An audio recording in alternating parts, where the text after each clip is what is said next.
Spoiler alert for Star Rail Penacony all the way through 2.7. I hope you enjoy.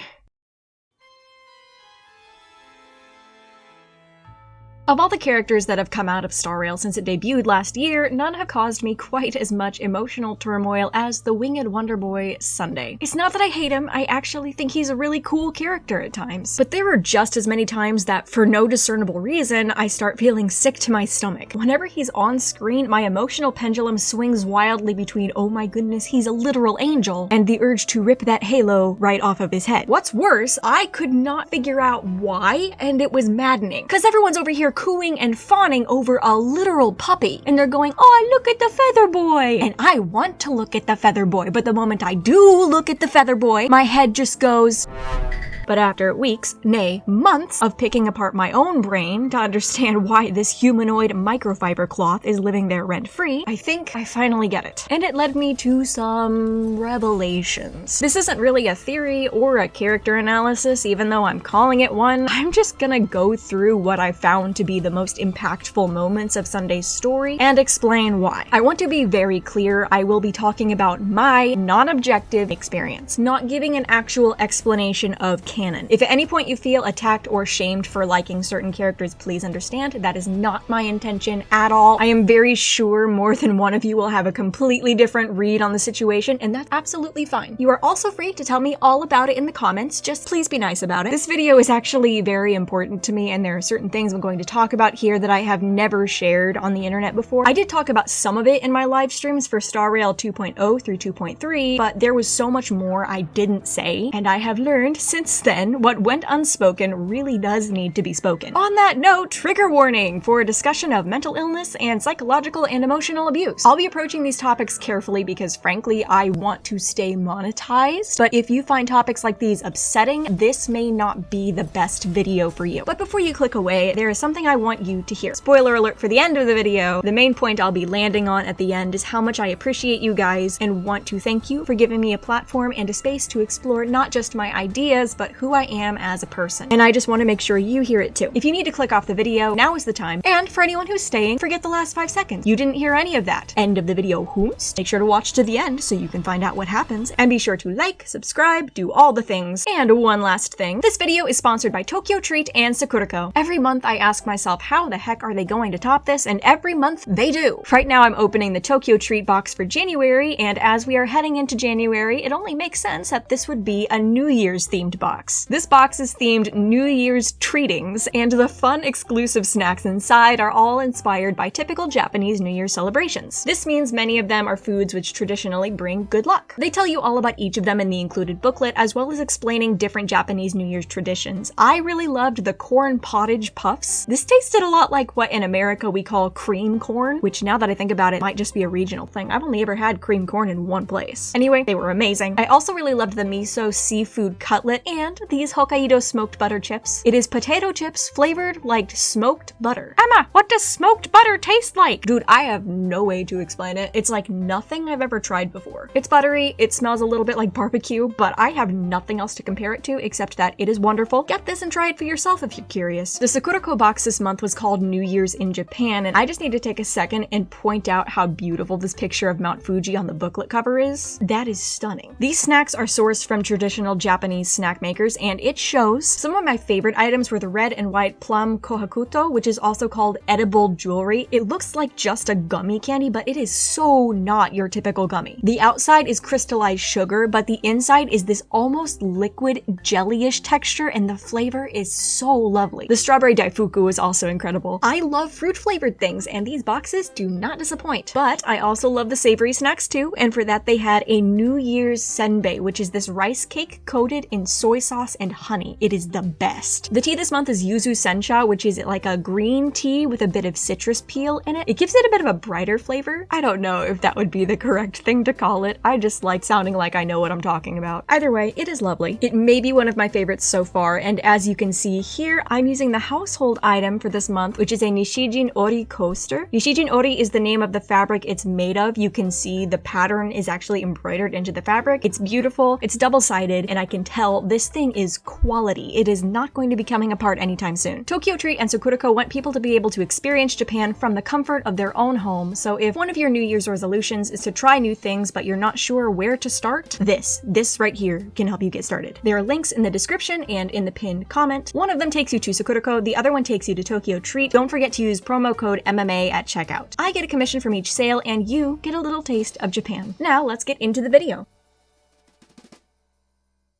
So this is not going to be chronological. Timelines are for nerds. Yes, I am aware of the irony of that statement. And this is also one of those videos where it's going to take a second for everything to come together, but it will come together. First, I'm going to go through 3 different things we see Sunday do over the course of the story, and I'm going to start with the first time I noticed myself feeling a bit unsettled by Sunday. But in order to talk about that, we first need to talk about Robin. And in order to talk about Robin, we need to talk about this. I've started doing this thing on Twitter and on stream sometimes where if you tell me your 3 favorite characters, I will read you to absolute filth. I'm not going to reveal all my secrets, but the main reason I'm able to do this is when people choose a favorite character, they tend to do it based on some combination of 3 criteria. 1, they see their self in the character. 2, they want to be like the character. Or 3, they just think the character's pretty. All 3 are valid. So all I have to do is list out what I know about each character in my head, find traits or more often themes that they have in common, and then phrase it mysteriously so it sounds like I'm a psychic reading someone's mind through a screen. It sounds very straightforward explaining it that way. It is a little more complicated in practice, but I've been toying around with it for like a year now, and I've gotten pretty good at it. I taught one of my friends this trick, and one of the first things they said was they were surprised Robin wasn't one of my favorites. And I mean, by those 3 criteria, she should be. She's a singer and a public figure who hasn't let fame go to her head. She genuinely wants to help people. She's compassionate and kind and generous towards the people around her. She's a seemingly perfect fusion of things I either already am or really want to be. Plus, she has wings, just like every OC I've made in the past 3 years. She should be one of my favorite characters, but I don't really like her or dislike her. I can't exactly call it indifference though either. I just feel kind of numb. I do think she's really interesting though. She's basically space Taylor Swift. Everyone loves her, but the glimpses we get of her inner world tell us she isn't comfortable in her life. She hates the constant scrutiny and the paparazzi. She feels trapped, like a bird in a cage. She keeps at it because she knows her music gives people hope, and every chance she gets, she instinctively runs, or flies, bird humor, away from the fame and towards these people with open arms. Even a near-death experience couldn't keep her away from them. And this is where we return to Sunday. Robin and Sunday are twins, the most important person in each other's lives, and the only remaining family they both have. They have been through hell and back together, and would do anything for each other. But what I find interesting is how many times we see Sunday pushing Robin into the spotlight, polishing her halo, telling her to be perfect, standing nearby as she performs. He's more or less her manager, which on one hand, if anyone's going to have control of her career, he is the best option. He knows her best, and would have the best idea of how she'd want herself and her music presented to the world. So why does he allow this to continue? As the person who knows her best, if anyone would notice moments like this, it'd be him. Shouldn't he know this isn't the life she wants? Well, we're told in a later scene that Robin nearly died because of a stray bullet on one of her missions off planet, to the point that we're told explicitly Sunday has at least thought of trying to prevent her from leaving the planet again. He never verbally confirms whether he went through with that, but I think his actions confirm it for us. It's possible that it's not entirely intentional, that when it comes to managing Robin's appearances, he's just focused on the next thing, and in those moments the idea of keeping her away from some distant danger is a subconscious one. Either way, him making sure she's always picture perfect and shepherding her back to this life of fame and glamour is an expression of how much he cares for her and wants her to be safe. But ironically, or maybe fittingly, trapping her in this life, either intentionally or unintentionally clipping her wings, also robs her of her voice. In real life, when a lark is caged, it famously stops singing. And when Robin returns home and is trapped in Enna's dream, the same thing happens to her. She stops being able to sing. You will never hear me argue that Sunday wanted to hurt his sister. He always wanted the very best for her, and everyone else around him for that matter. But his good intentions led to her nearly being robbed of both her wings and her voice. And even though he didn't know that, he had to know that he was taking her away from the work that made her happiest. An eternal life void of purpose or meaning, or a few agonizingly short years of dangerous, fulfilling freedom. Which one is more desirable? This next scene has become a bit of a copy pasta if you've been in the right places on the internet, but it is also the scene where we get an actual breakdown of how Sunday thinks. He walks the Trailblazer through 3 different scenarios scenarios from his early life, and in each of them, both the situation and the questions Sunday asks lock us into a lose-lose scenario, where no matter what we say, every answer to every question always leads back to Sunday's perspective being the right answer. That choosing freedom leads to suffering, that when people are given the chance to choose, they choose wrong. And because of this, the choice between freedom and safety must be made for them. I got so frustrated by this scene because for every dialogue option we were given, I could see 20 others we weren't given. In real life, the choices aren't limited to let the dove die a miserable death in the garden or make the dove live a miserable life in a cage. This is a world where somebody accidentally turned a freaking computer into a god. Fix the freaking wing. And on one hand, it's really easy to jump right to blaming the limitations of the art form, because after all, the developers can only fit so many dialogue options onto a page. But the longer I sat with this one, I started to think maybe having limited options was the point. Here's the thing. Sunday is one of the very few characters in Star Rail for whom we have what appears to be a mental health diagnosis. Sunday is referred to at least a couple places as having compulsive tendencies. This led to a lot of people, including myself, believing this meant that Sunday was canonically OCD. And I continued to believe this until literally like a week and a half ago, when I find out there are actually two mental health disorders that are sometimes abbreviated as obsessive compulsive. One of them is OCD, obsessive compulsive disorder, but the other one is OCPD, obsessive compulsive personality disorder, and apparently there is a difference. And because I learned about this so recently and have literally no idea what I'm talking about, I'm gonna let Jonathan Decker from Cinema Therapy, aka an actual psychologist, explain this one. And I totally recommend you go watch the full video because it's really good. OCD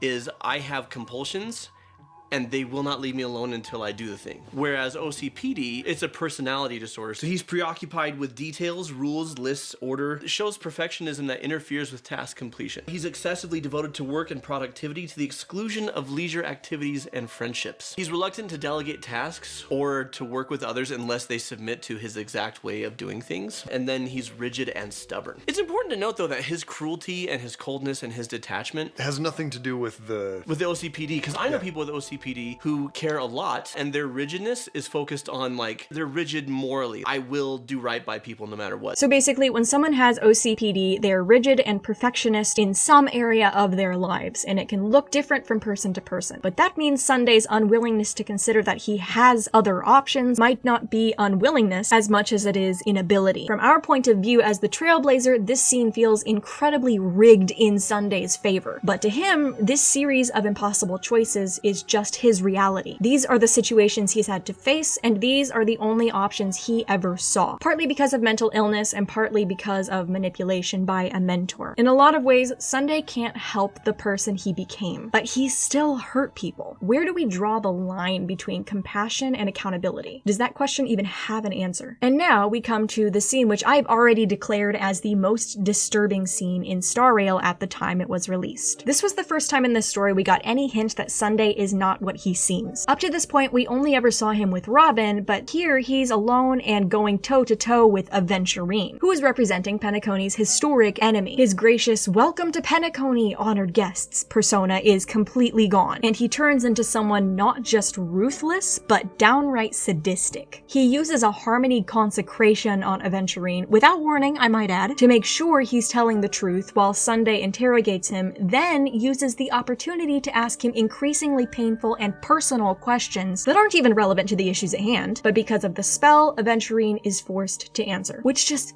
gives me so much ick. But as much as it pains my cacovacious smitten soul to say it, Sunday's actions here aren't completely unreasonable. For one thing, he is trying to defend Penacony from the IPC in this scene. He loves his home, and as head of the Oak family, he is also obligated to protect it as a leader. And another thing, it can't be entirely ignored that this scene takes place somewhere about 12 to 48 hours after the assumed death of Robin. And we already talked about how he went a bit overboard trying to keep her safe. Now the gloves are off. Grief has a way of turning people into the most extreme versions of themselves, for better or worse. Am I gonna excuse what he did entirely? No, I'm not. This was horrific. But is it still somewhat understandable? Yes. And that's the problem. I am going around and around in my head, in whichever way I turn, there's an excuse. Sunday is trying to save his sister, he's trying to stop suffering, he is doing the best he can within what he knows to be true, which is is all anyone can do. And when you look at each choice one at a time, there's barely any room for him to choose differently. And yet there continues to be this ache in my chest that won't go away. Something that runs to the very center of myself that says this is still wrong. I know it is. I don't want him to be sympathetic. I don't want to understand him, because that means I understand the person who hurt me. I chose to talk about these 3 things very deliberately because they're all things that are not isolated to Star Rail. They have real world equivalents, and I know that because they're all things I've experienced firsthand. The reason I find it so hard to like Sunday is I know what this feels like. Fear is an emotion that we all have in common, but there are 6 different ways people tend to respond to it. The most commonly known ones are fight and flight, but there is also freeze and faint, in which the body literally shuts down to different degrees. Then there's fine, in which the person acts as if nothing is wrong. And lastly, there's fawn. If you haven't experienced fawn, it's a bit weird to explain, but what it means is you try to make the fear go away by appeasing the danger. You will do or say whatever you need to make the threat go away, or at the very least turn its attention somewhere else. And from the outside, this can look like being overly pleasant, even as far as smiling and laughing, but inside it feels like this. Right down to the weird tunnel vision and the sound distortion. To be afraid and to look danger in the eye and to smile looks like strength. But with the fawn response, inside you want to run or yell, and instead you are able to do nothing except what the danger wants you to do. Fawn is also one of the fear responses that people tend to be much less aware of, and I myself didn't even know it existed until I was almost in college. So as a young person experiencing a fawn response without understanding what it is or what's happening to you, it feels like you're trapped in your own mind and something else has control. It really does start to feel like someone has stuck a harmony spell in your brain, that it won't let you do anything except keep the peace, even if that's the last thing you want to do. Even if it crosses your mind that you should try to leave the situation, you wonder what would even happen if you tried. Would your body even let you? Would your legs even move? I grew up under someone who had a very specific picture in their head of who I was supposed to be, how I looked, what I did, even what I thought and felt. And yes, part of it was because he had OCPD. And the picture this person had of who they wanted me to be looked an awful lot like Robin. So for the first couple decades of my life, she is essentially who I was. This person would basically ignore me unless I was being who he wanted me to be. That meant me being a songbird, singing songs other people wrote. That meant there was rarely acknowledgement of my ideas and observations about the world. And when you are a kid who wants nothing more than your parents' approval, that hurts. But living that way for an extended period of time, that leaves literal scars on a person's brain. And he never meant to do it. It was never his intention to hurt me, I know that. But good intentions don't erase wounds. When I finally dug into it, I realized behind the numbness I feel when I look at Robin is a cascade of emotions I don't even know how to begin to unpack. The only word I have for it is grief. Because she is a reminder of not just what I used to be, but the person that I never got to be, because someone with truly good intentions thought I'd be better off another way, and so they made the choice for me. Sunday is a common topic of conversation in the fandom these days, and it's important for us to discuss the morality of characters. It helps us unpack and understand morality in the real world and how we view it. But I haven't heard anyone, and I mean 0 people, discuss the actual effect Sunday had on his victims. That is a huge hole in the conversation. I am glad his character is taking accountability for his mistakes and is moving forward keeping that heart of gold, trying to understand where he went wrong and be better. But that doesn't erase the devastation he's leaving in his wake. The reason why I have such a hard time stomaching him is he is just like my dad. A golden-hearted bundle of excuses, a religious figure, heck, he's even a pianist. He is a tapestry of my triggers, and that has made this video one of the hardest things I've ever done. When you're in a situation like the one I'm in, you can't always see things for what they are because your emotions and perception and understanding are all tangled up together in this big ball of yarn. And no matter which way you tug at it to try and understand it, it always ends up pulling itself back into a knot. But Sunday is not my dad.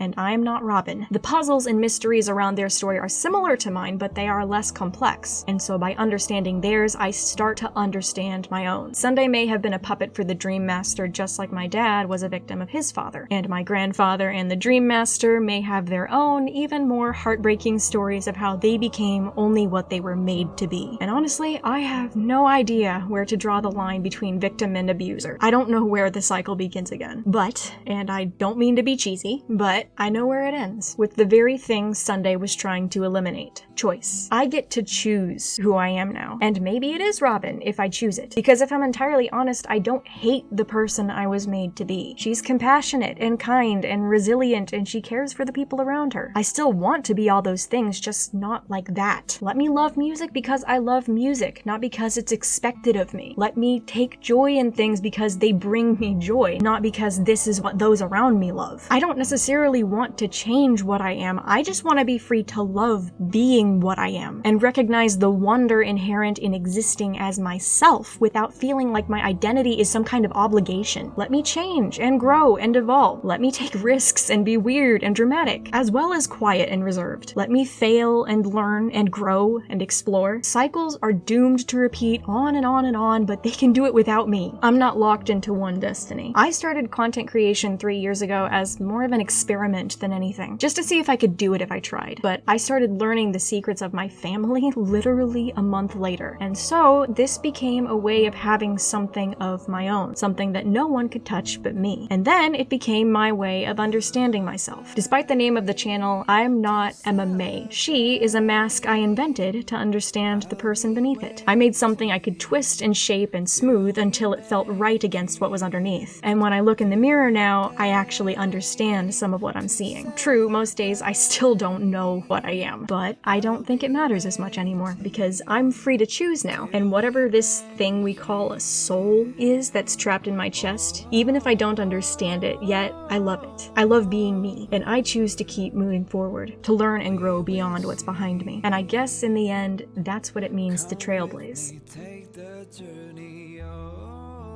Hey guys! This is my last video of this year, and it only felt right for me to dedicate it to explaining my journey so far as a content creator and talk about how Star Rail has impacted me and how you guys have impacted me and actually helped me to find confidence in my ideas and feel like I have a right to be heard, not just on the internet, but in my real life too. 10,000 followers in a year is absolutely insane. You all rock, and please understand when I say you guys have changed my life for the better, I mean that from the bottom of my heart. Don't forget to look at the description for the links to the Tokyo Treat and Sacuraco boxes. Use promo code MMA at checkout to get a discount, and let the company know you heard about it from me. I hope you had a merry everything, Christmas, Hanukkah, whatever it is you celebrate. I hope you had a good one. 2024, as difficult as it's been, has had its moments. Here's to an even better 2025. I'm gonna start trying to simul-stream on Twitch and YouTube in the coming year. Please check my Discord for updates on that. So I will see you all for Amphorius. Until then, all of you take care of yourselves, stay safe, stay kind.